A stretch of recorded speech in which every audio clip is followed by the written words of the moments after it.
Hello everyone, this is Mulok Shadowshade. What we're going to go ahead and do today is I want to do a quick test with reaction time and compare reaction time using CSGO just because there's some nifty little community tools that you can use to calculate reaction time.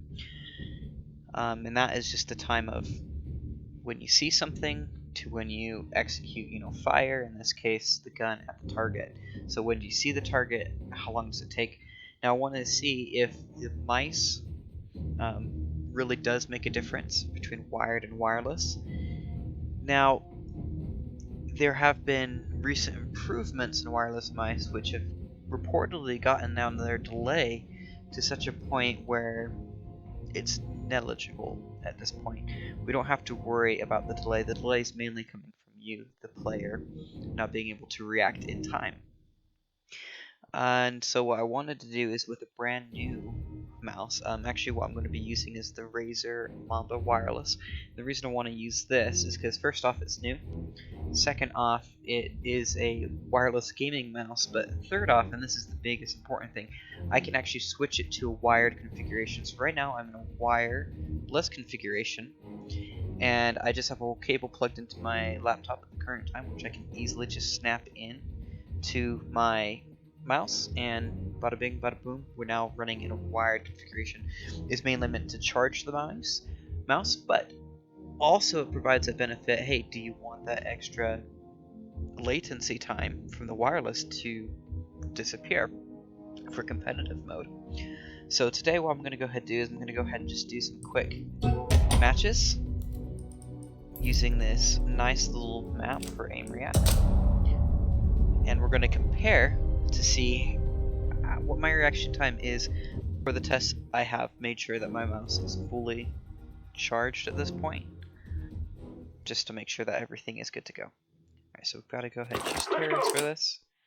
Then let us select a gun, choose my M4S, make that target just a little bit bigger, and then what we're going to do is we're going to go ahead and do a reaction test. So the point of this, I go ahead and shoot it when it turns green, and I don't shoot it when it turns red.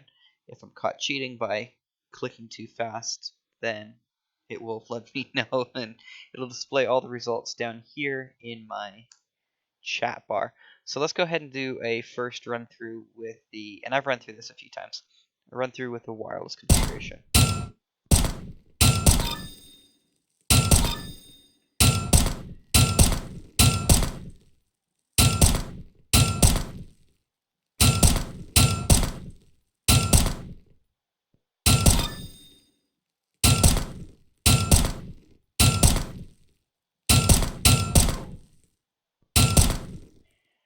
We'll go ahead and stop it right there. Alright, so we've got some nice results. So it looks like my average time is, let's see, we've got between 250 here at the low, right? And we've got 360 here at the high, so I'm just going to do some quick. Actually, I've got a 234 here at the low, which is pretty nice.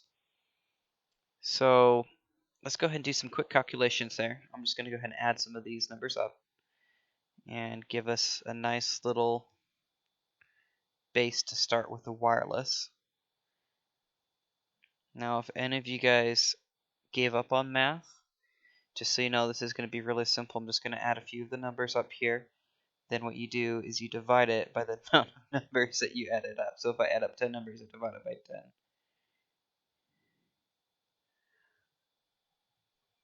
And this is just a quick, rough average. This isn't going to be anything too horrendously accurate.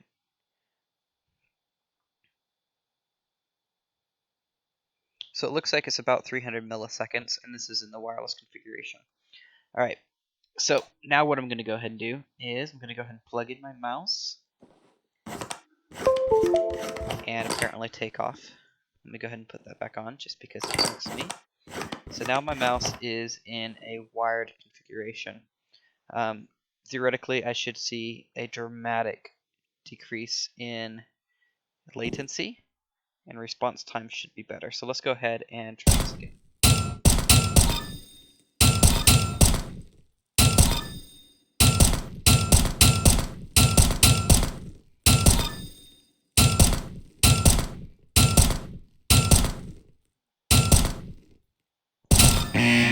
Ah, I cheated. All right.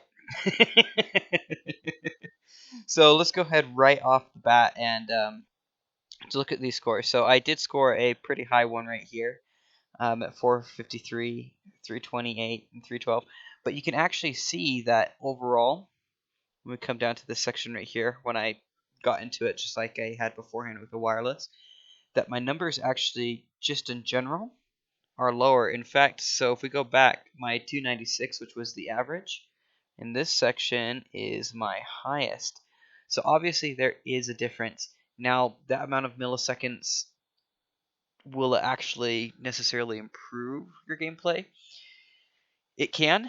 Um, I mean, we're talking about really quick reaction times here, and just having a few split seconds can help you in a competitive environment.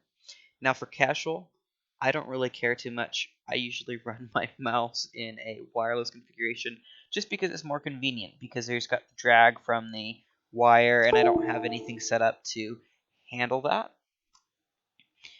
And so it really depends on your preference. If you're really going to be competitive, yes, you want to use a wired mouse. Now, there are a few very, very expensive ones out there, that are wireless, which do boast hardly any time. I don't have one to test, but I have heard good results from people that I know who have them. And so, I mean, if you're really into the wireless, then and you're dead set on competition, then you might want to look into spending the ludicrous amount of money that one of those mice would cost. However, for me, and I think for the general user, you can see it's not with modern gaming mice, it's not much of a big difference. It's definitely there. It's definitely something you can calculate and you can see. And it does actually have an improvement to your speed, but on average, I wouldn't necessarily say that it's going to make your games that much better, um, unless you're dead set on being competitive and you have to win every single game that you play. Now, that just really comes down to more play style, but even in a competition setting, you can still have a good edge on people. There's a lot of other skills in games which matter instead of just reaction time. For example, your ability to aim, which is a pretty cool feature of this test right here. You can also, this map, I'll go include it in the description below. You can actually practice your aim, and you can do the aim and reaction at the same time. So I'll just go ahead and show you the time attack. So this just helps you improve where's the target going to be. I've got to smack it. I'm doing so hot right here, but I don't care. I'm just showing you. So I'm trying to hit the target, and it's going to reach different positions. And you want to get it as accurate as you can, as quickly as you can. So there's another mode right here which allows you to do both at the same time. So I'm waiting. What's my reaction time? You know, how quickly can I react to it? And how accurate can I be with the target? And then from there, you can go ahead and calculate, alright, so what do I need to do? Am I overshooting? Am I shooting the target way past where it is when I move? Am I undershooting? There's a lot of things that you can do, and honestly, it's just practice, practice, practice. It's recommended for most practices, if you play an instrument, which I do, that you go ahead and practice by playing in short intervals, giving yourself a break. So, for example, maybe I'll go ahead and play this for about 5 to 20 minutes. Go ahead and get some practice up in here, then I'll move to something else. I'll go ahead and quit, go to an actual game, and I'll start practicing in there. The more you practice, the more you can get better at something, and the more you can improve your skill. So there's a lot of things. So you got to talk about strategy in most games. Hardly any game that doesn't include strategy that I think is enjoyable, at least.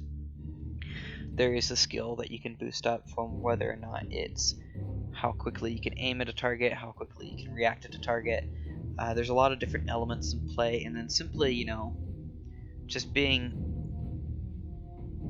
understanding the game will give you a strategical advantage more than most players. Of course, there is that definite gap where you're going to hit a wall at a point where all the knowledge in the world isn't going to save you from the pure skill of being able to move quickly and react to things quickly. But both of them have to be tempered in, and it depends on your kind of play. If you're just playing for fun, I would recommend just practice both equally, and you'll have a more enjoyable experience. Probably spend a little bit more time on strategy, as strategy is where people tend to lack a little bit more. And if you're kind of on a losing streak, you're not hitting your targets or whatnot, take a break, play something else, just relax for a bit, don't get yourself stressed up, because you don't want to be building up bad memory. And bad memory, or bad muscle memory, comes from continuously acting in frustrated manners and letting yourself getting frustrated in a game. Remember, games are meant to be fun and enjoyable, so whether or not it's competitive or if it's casual, you can enjoy yourself simply by making sure you're playing the way and practicing the way you want to play. If you're playing competitively, get competitive equipment, practice competitively, dedicate time, and you'll have fun. If you're playing casually, remember that it's not about wins. You can goof around, you can be funny, be polite, be respectful, that's the biggest thing. And play casually and practice casually, if you practice at all. The other thing that I would like to point out is that in regards to a whole different point of view with skill is cheating. So cheating is a topic I just want to cover real quick, because even though cheating can provide the lack of skill makeup, now I can actually react to targets on time, I can shoot them 100% accurately. Not so much the reaction time in most situations, unless it's an intense cheat. Most of them will help you with reaction time by a wall cheat, for example, because you know where they're going to come from. And then the other cheat would be the accuracy cheat. Now, while it may be fun for you, it really damages the enjoyability for other players, because these are players that, in a casual environment, let's talk about casual first, they're not looking to be the best, they're just looking to have fun, maybe they're looking to goof off, they're not necessarily trying to be the fastest and quickest, just have an enjoyable match, which means that they're going to lose some, they're going to win some, but the main part is it feels balanced, and that's an enjoyable part for a casual player, I would say, is that they're just having fun because it's a balanced match in which they can enjoy themselves. For competitive mode, balance doesn't matter so much. What matters is being able to outwit your opponent and outperform your opponent. And so the reason why cheating in that instance really hurts the people who are trying to enjoy competitive is because in competitive, what's going on is these people have practiced and dedicated and spent so much of their time. And obviously, you're looking down at the ground, you fire a gun, and immediately goes up to the head and shoots. You're not spending that time, you're just ruining the experience because they don't feel like they got a fair chance. And honestly, they didn't. They don't get a fair chance to showcase what they've worked so hard to become. And so if you're in an environment where you're upset because the competitive is too hard, and that's why you advocate cheating, well, is that really fair? No, you're not dedicating the same amount of time. Now, let's talk about where you might want to play, because cheats, I won't say are just an abomination that should be gotten rid of completely. I think cheats can be fun. There's plenty of cheats in the old Counter-Strike that I really loved that were really fun, but the only places that you really would want to play those is with other people who have cheats, where you can just goof off, say, everyone has wall hacks, oh, what happens? How does the meta of the game change? That's an example. What if everyone has aim hacks? Now that can be fun for some people.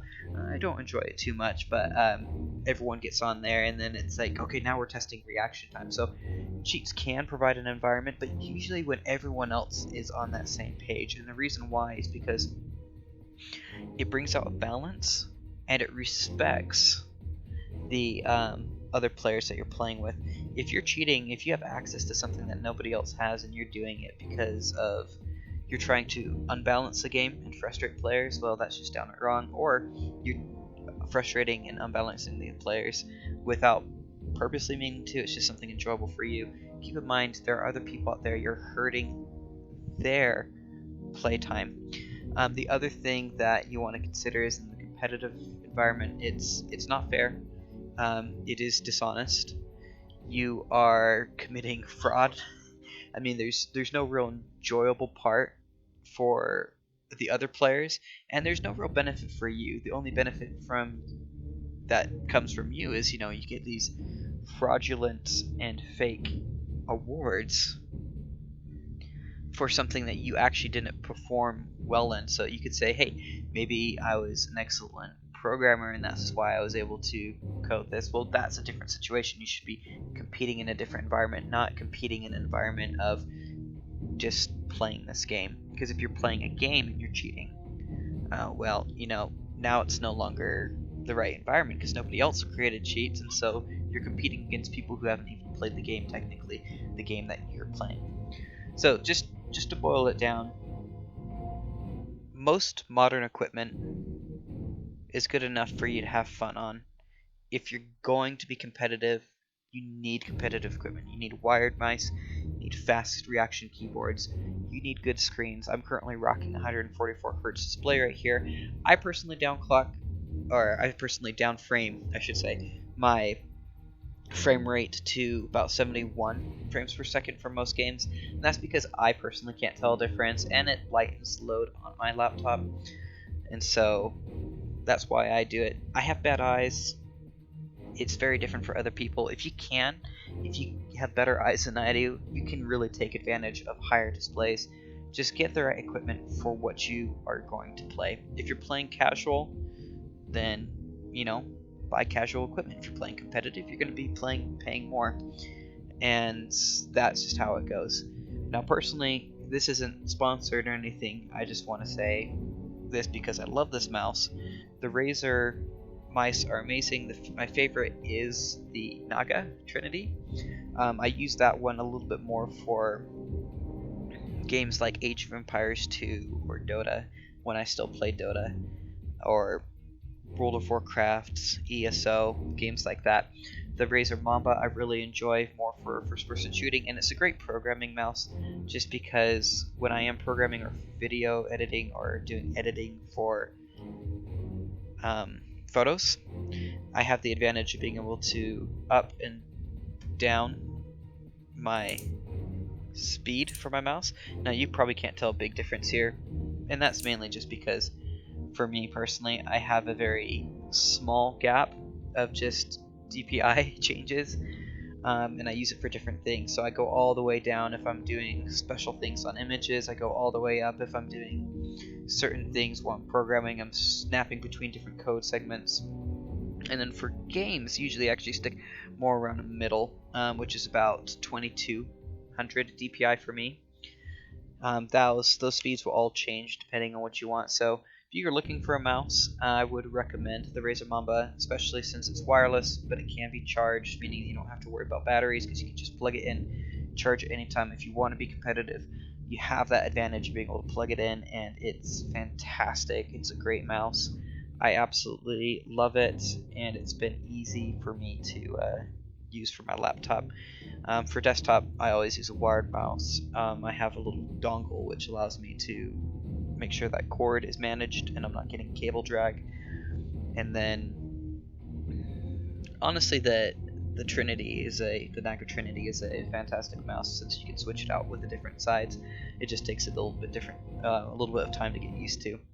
Besides that, the only other mouse that I like is the Logitech 510. That has been a standard for me. Every other mouse in my house is 510. That's what I give to my wife to use. Absolutely love that mouse. I just barely switched to the Mamba, mainly because I like to play games on the go, and it is a lot better for playing games.